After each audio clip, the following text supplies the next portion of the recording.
Hello కానము గుక్కదావచనం మోహనవచనం పరిజ్ఞాన హితబాండం నిత్య చదువరి శ్రోతలకు ఆహ్వానం నమస్కారం. చదవదగునెవరు రాసిన తదుపరి చదివిన వెంటనే మరువక పలువురికి వినిపింపబూనిన అది ఏ పరిజ్ఞాన హితబాండమవుపో మహిళ మోహనవచనమై విరాజిల్లు. పరిజ్ఞాన హితబాండం లక్ష్యం ప్రతివారీ సమాచార హక్కు. ఆ స్ఫూర్తితోనే ఇప్పుడు నేటి తీరుపై సంశయంగా మీ కానమోక్స్వరంలో ఈ అంశాన్ని వినండి. రాబోయే కాలం బ్రహ్మచర్య ప్రాధాన్యం పెరుగుతుందా? ఇక వినండి ఈ అంశాన్ని. రాబోయే కాలం బ్రహ్మచర్య ప్రాధాన్యం పెరుగుతుందా? ఒక ఇటీవలి అంతర్జాతీయ సర్వే ప్రకారం రాబోయే 6 సంవత్సరాల్లో ప్రపంచంలోని దాదాపు 45 మంది అమ్మాయిలు అవివాహితులుగానే ఉండిపోతారు.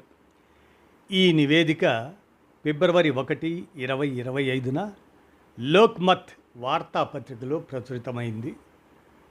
ఇది మోర్గాన్ స్టాన్లీ సంస్థ చేసిన వివరణాత్మక అధ్యయనంపై ఆధారపడింది. సర్వేలో కనుగొన్న ప్రధాన కారణాలు ఏంటంటే, నేటి అమ్మాయిలు ఉన్నత విద్యను పొందుతూ తమ కెరీర్కు ప్రాధాన్యత ఇస్తున్నారు. వారు ఆర్థికంగా స్వతంత్రులు మరియు ఎవరిపైనా ఆధారపడాలని కోరుకోవడం లేదు. వారు స్వేచ్ఛను ప్రేమిస్తారు మరియు తమ జీవిత నిర్ణయాలను తామే తీసుకోవాలనుకుంటున్నారు. వారు వివాహం, మాతృత్వం మరియు కుటుంబ బాధ్యతలను తమ పురోగతికి అడ్డంకులుగా చూడటం ప్రారంభించారు. ఈ ధోరణి కొనసాగితే సాంప్రదాయ కుటుంబ వ్యవస్థ మరియు సామాజిక నిర్మాణం కూలిపోవచ్చు. జనాభా తగ్గుదల, అవివాహిత పురుషుల సంఖ్య పెరగటం, వృద్ధాప్యంలో ఒంటరితనం సమస్యలు తలెత్తవచ్చు. జీవితం చివరిలో తోడుగా ఉండటానికి ఎవరూ లేకపోతే పురోగతి, హోదా, డబ్బు వల్ల ఏమి ప్రశ్న, ఏమి ప్రయోజనం? ఈ ప్రశ్న కూడా తలెత్తుతుంది.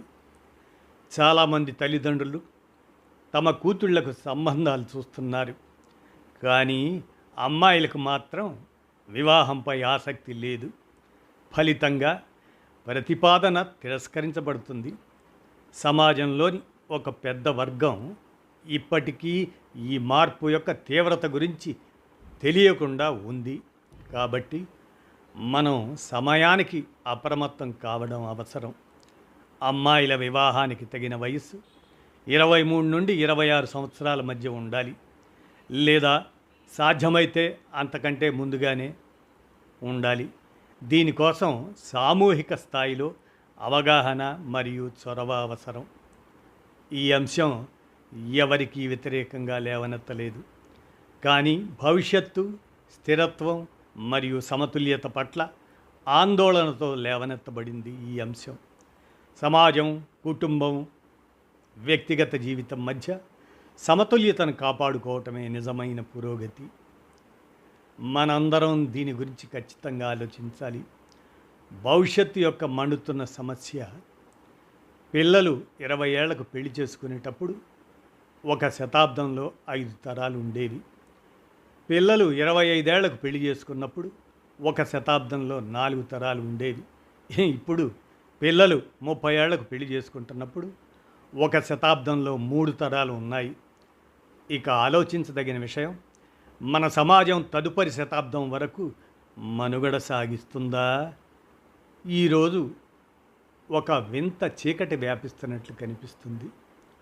వీధులు మరియు పరిసరాలు నిర్మానుష్యంగా ఉన్నాయి. సమీపంలోని ఇళ్ళు ఖాళీగా ఉన్నాయి. ఈరోజు ఇళ్లల్లో పిల్లల శబ్దం తక్కువ, భార్యాభర్తల గొంతులు ఎక్కువగా వినిపిస్తున్నాయి. అమ్మాయిలు 30 నుంచి 35 ఏళ్ల వరకు అవివాహితులుగా ఉంటున్నారు. అబ్బాయిలు 35 తర్వాత కూడా అవివాహితులుగా ఉంటున్నారు. ఇక ఆలస్య వివాహాలు, ఆపై విడాకులు, ఇవన్నీ కూడా గందరగోళపరుస్తున్నాయి. ఇక చెదిరిన కుటుంబాలు, విరిగిన మనస్సులు, అసంతృప్త తల్లిదండ్రులు, తల్లిదండ్రులు ఒంటరిగా మొత్తం తరం శూన్యతను అనుభవిస్తుంది. దీనిని మనం విద్యావంతమైన సమాజం అని పిలవాలా, లేక స్వీయ వినాశక సమాజం అని పిలవాలా? ఇది జనాభాను తగ్గించడానికి ఒక నిశ్శబ్ద కుట్రలా కనిపిస్తుంది. 50 జంటల్లో ఒక్కొక్కరికి ఒక పిల్లవాడు మాత్రమే ఉంటే తరువాతి తరంలో పిల్లల సంఖ్య నామమాత్రంగా ఉంటుంది. ఇది కొనసాగితే మూడో తరం దాదాపు కనుమరుగైపోతుంది. పరిసరాలు, వీధులు ఖాళీగా ఉన్నాయి. అందరూ రోడ్లపైనే ఉన్నారు. జీవితంలో సగం రోడ్లపైనే గడుస్తుంది. మొత్తం గ్రామాలు కనుమరుగవుతున్నాయి. నగరాల్లో ఎత్తైన భవనాలు ఉన్నాయి, కానీ ఉమ్మడి కుటుంబ వ్యవస్థ ముగిసింది. కొత్త కోడళ్ళు ఒక పిల్లవాడు మాత్రమే కావాలనుకుంటున్నారు. ఇదేనా సమాజం? ఇదేనా మన పూర్వీకుల వారసత్వం?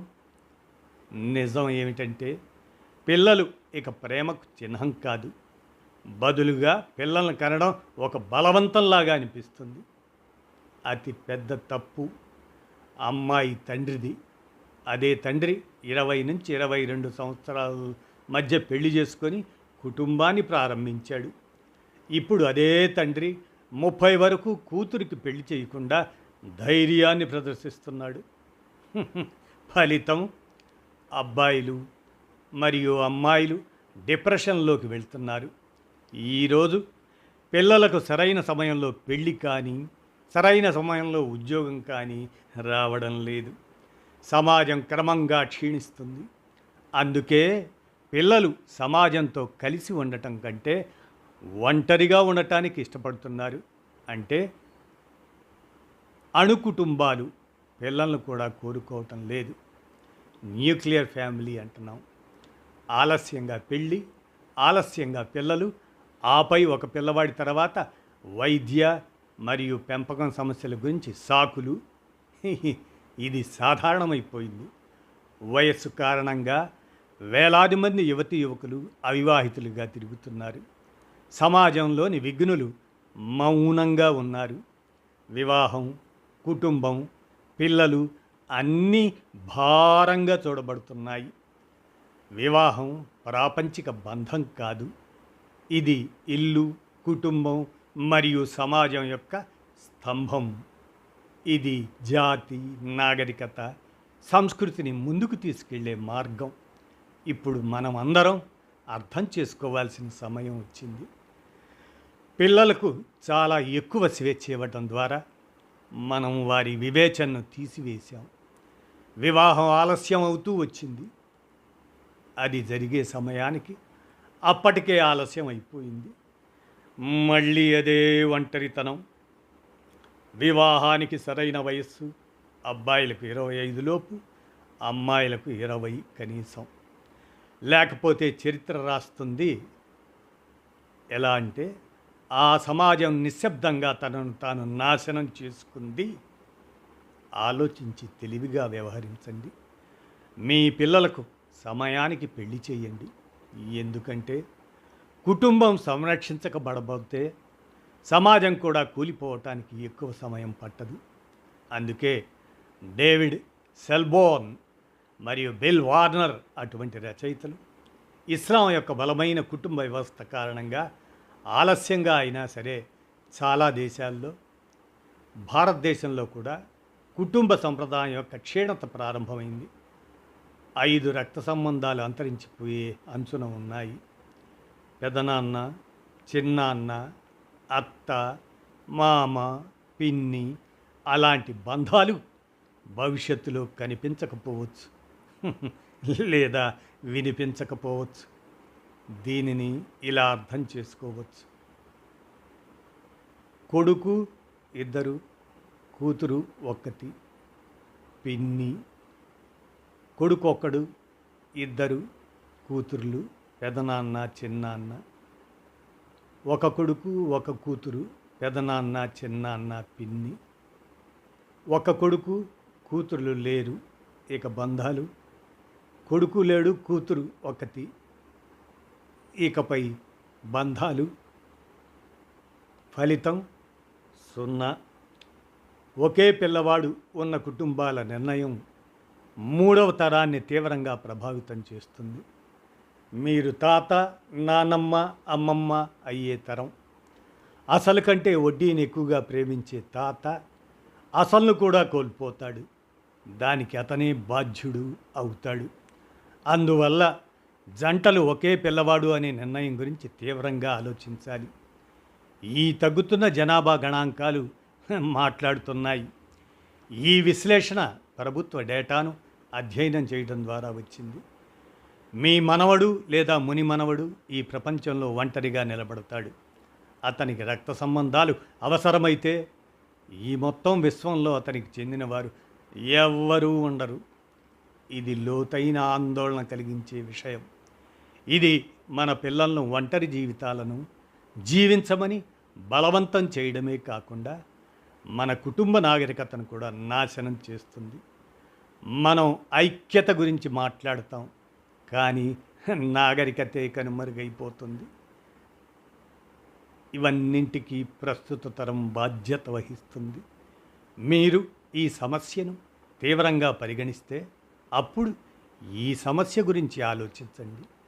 ఇంట్లో భార్యాభర్తల మధ్య, బంధువుల మధ్య, స్నేహితుల మధ్య వివిధ సమావేశాలు, కార్యక్రమాలలో దీని గురించి చర్చించండి. మీ నాగరికత, విలువలు, భవిష్యత్తు తరాలను కాపాడండి. ఇది మరి సందేశమా, ఆవేదన? మీరే అర్థం చేసుకోండి. రాబోయే కాలం బ్రహ్మచర్య ప్రాధాన్యం పెరుగుతుందా అంటూ నేటి తీరుపై ఈ సంశయాన్ని మీ కానమోకు కనాదావచన శ్రోతలకు అవగాహన నిమిత్తం వినిపించాను. విన్నారుగా. ధన్యవాదాలు.